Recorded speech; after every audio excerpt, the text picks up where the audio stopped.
The Keth negotiator stopped mid-sentence. Not paused. Stopped.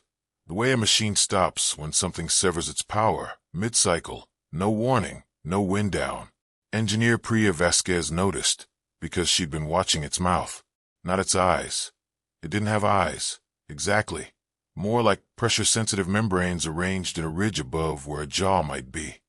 If the Keth had jaws. But its mouth.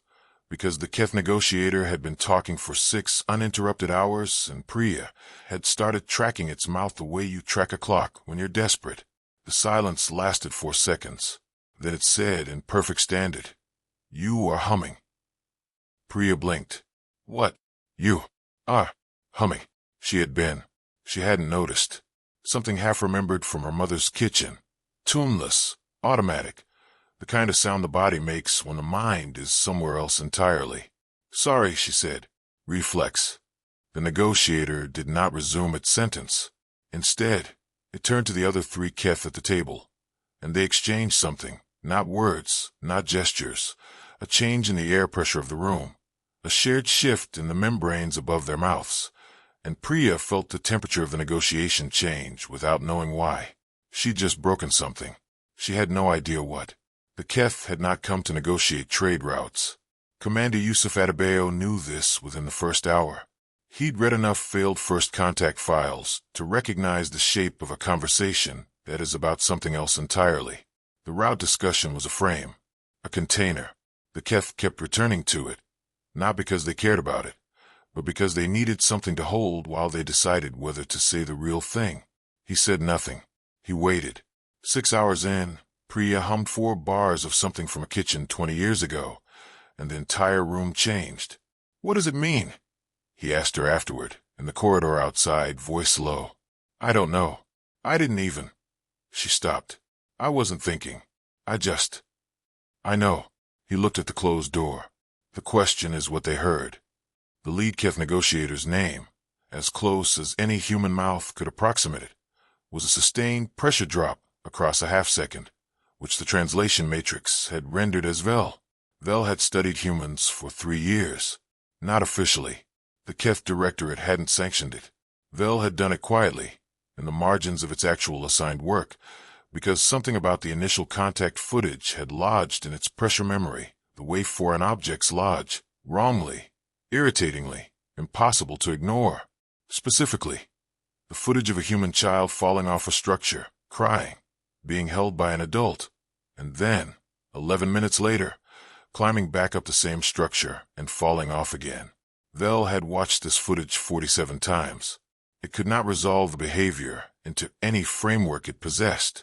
They were 20 minutes into the postum silence when Vel did something no Keth had done in the presence of a foreign delegation in recorded history.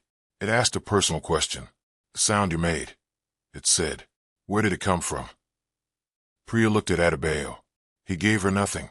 No direction, no caution, just presence, which she'd learned over 2 years meant you.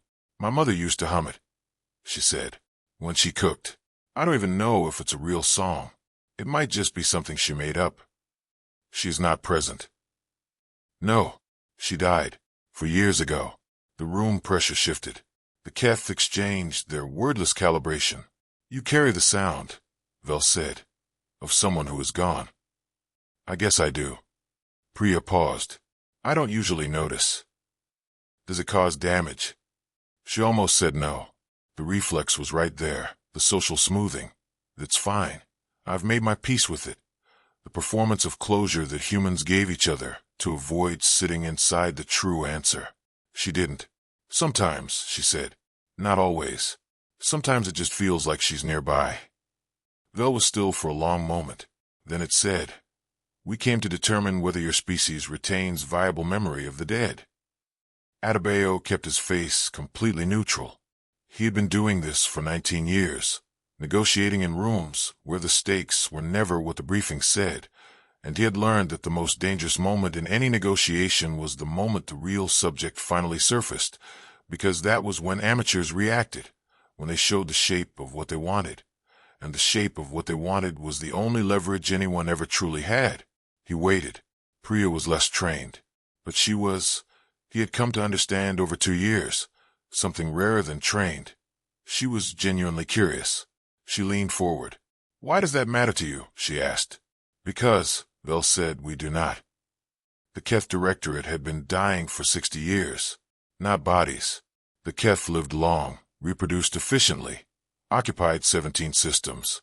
What was dying was something harder to name.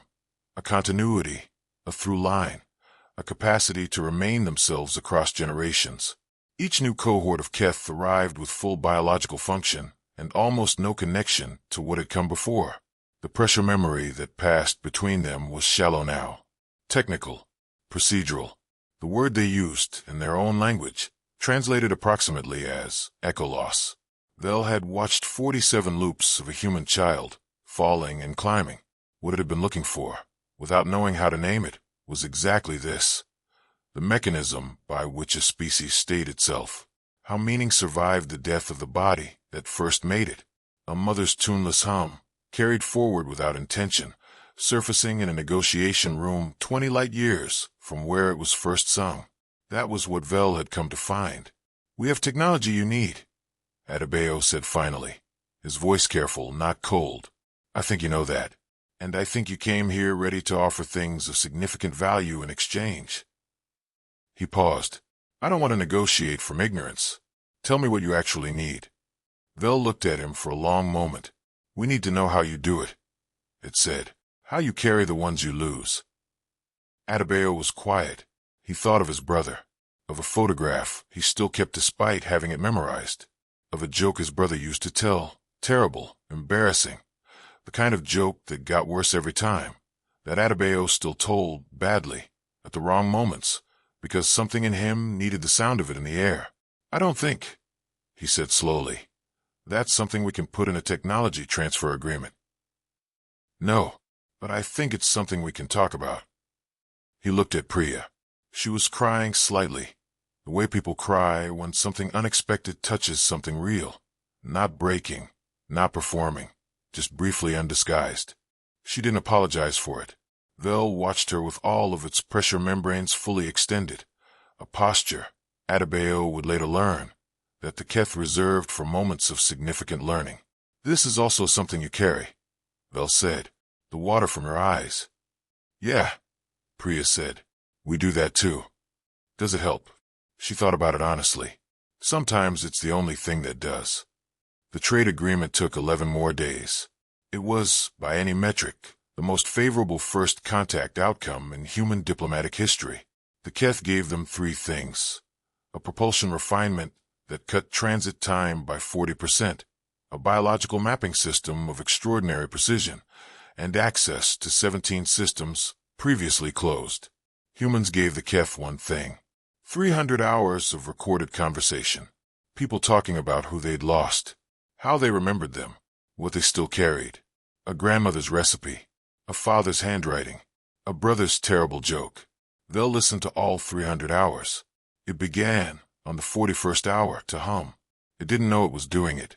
Subscribe now to hear more such creative stories.